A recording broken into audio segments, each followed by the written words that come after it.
proves we were right. Leave voters claim EU having to print money now the UK has left.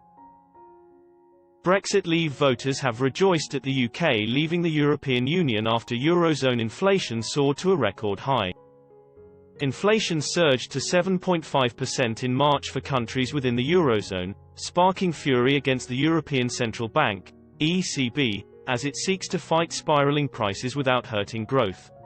The sharp rise in prices is believed to be driven by rising energy and food prices due to Russia's war in Ukraine. On Friday, Eurostat data showed that energy prices accelerated to 44.7% from 32% in February.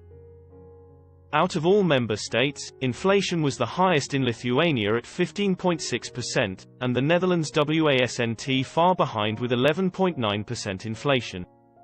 Among the largest member states, inflation in Germany was up 7.6%, in France 5.1%, in Italy 7.0% and in Spain 9.8%. Brexiteers have voiced their relief for having left the bloc amid the current inflation crisis. Express reader John101 wrote, EU having to print money now the UK has left the building. Hilarious. Jaguar V8 said, outside is better. EU lies just waiting for a Europhile to say we, 17.4 million Brits, didn't know what we were voting for. We did, and every day proves we are right. Another simply wrote, I'm so glad we've left the bloc and that I live in England right now. According to Hamgar, the ECB has no money as the cash cow has left, so all they can do is print more and create inflation. Worryingly, almost all predictions point to further price hikes across Europe in the coming months, leaving the ECB with a difficult policy dilemma.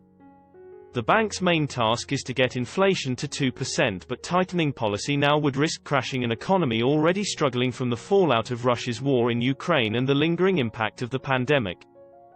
The UK government has yet to announce the country's inflation for March, but in February it jumped to 6.2% from 5.5%, a 30-year high. The Bank of England predicts UK inflation could hit 8% this spring, somewhat lower than some Eurozone member states. Despite higher inflation expected to hit the UK in the coming months, the central bank believes it is unlikely the price of energy and imported goods will continue to rise as rapidly in the long term. The bank's predictions state that inflation should be around the 2% target in 2 or 3 years' time.